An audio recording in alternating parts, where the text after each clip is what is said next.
Hello guys and welcome back to MS Tech Tutorials, and in today's video I'm going to be going over how to fix Roblox not launching on Windows and just having issues if you're on Windows, and let's get straight into it. So the first thing that you guys can do is go over to Roblox and click on or right click on it and hit run as an administrator. So basically every time you open up Roblox, just hit run as an administrator and you should be good to go.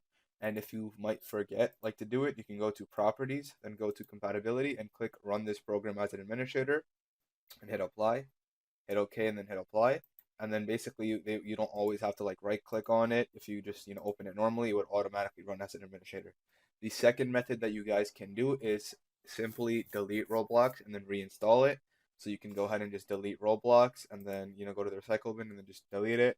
And you can reinstall it, and then you can check to see if that fixes the issue as well. The third method you guys can do is update Windows. Maybe if there's a Windows update for you, it should say over here, if you click on the Windows icon and then you go to the power, it will say oh, update and restart or update and shut down, etc.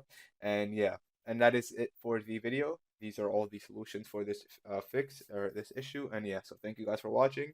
Make sure to give the video a thumbs up, subscribe to the channel, and have a great day.